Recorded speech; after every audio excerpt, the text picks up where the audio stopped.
एक दिन गांव वालों को रामू की तारीफ करते सेठ हरिलाल ने सुन लिया।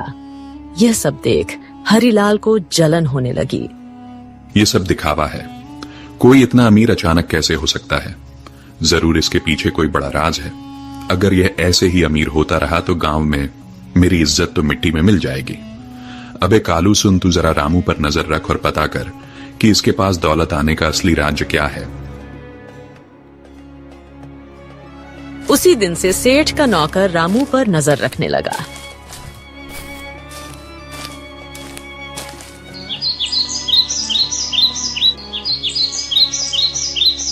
एक दिन सेठ का नौकर रामू का पीछा कर रहा था। उसने देखा कि रामू जंगल में जाकर उस चमत्कारी पेड़ से बात कर रहा है। कालू चुपके चुपके रामू की सारी बातें सुन रहा था।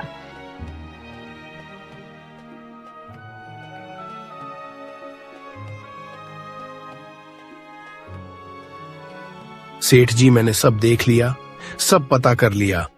रामू उस जंगल के बीच वाले पेड़ से बात कर रहा था।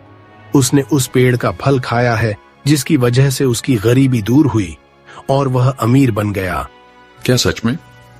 तो चल अभी उसी पेड़ के पास चलते हैं। अगर रामू अमीर हो सकता है तो मैं क्यों नहीं? मैं तो उससे भी बड़ा अमीर बनूंगा। मेरे पास तो पहले से ही ताकत और पैसा है। उस पेड़ को मैं अपनी मुट्ठी में कर लूंगा।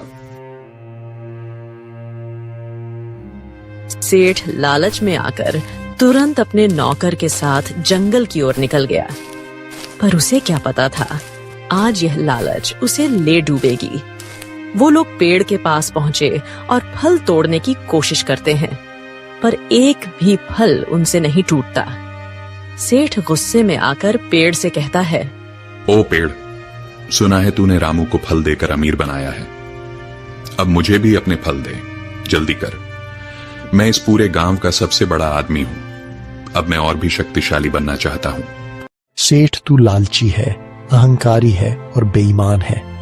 मैं अपना फल सिर्फ उसी को देता हूं जिसके दिल में दूसरों के लिए करुणा हो, जो ईमानदार हो और सच्चा हो। तेरे दिल में सिर्फ लालच और घमंड है, इसलिए तुझे कभी यह फल नहीं मिलेगा। क्या कहा? तू मुझे फल नहीं देगा? अरे मूर्ख पेड़, अगर तू मुझे फल नहीं देगा तो मैं तुझे जड़ से काट दूंगा।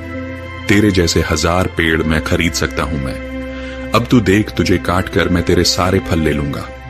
अबे कालू, कुल्हाड़ी उठा और इसे काट डाल। गांव जाकर उस रामू को भी आज मैं खत्म कर दूंगा। कालू भाग कर जाता है और कुल्हाड़ी लेकर आता है। सेठ पेड़ को अपने पैर से मारने लगता है और उसका नौकर कुल्हाड़ी से पेड़ काटने की कोशिश करता है, लेकिन कुल्हाड़ी लगते ही चिंगारियों में निकलती है। अचानक आसमान से बिजली गिरने लगी और तेज हवा चलने लगी। ठहरो, तुम दोनों को अपने लालच और पाप का फल अब यही मिलेगा। तुम्हें दूसरों की मेहनत और भलाई से जलन थी, अब तुम्हें इसका परिणाम भुगतना होगा। अचानक पेड़ से एक चिंगारी निकलती है। सेठ और उसका नौकर वहीं जलकर राख हो जाते हैं। सच्चाई और ईमानदारी की राह चाहे कितनी भी कठिन क्यों ना हो, अंत में जीत हमेशा अच्छाई की ही होती है। लालच और बेईमानी इंसान को कभी सुख नहीं दे सकते। भगवान भी उसी का साथ देते हैं जिसका दिल साफ हो और जो दूसरों की मदद करता है।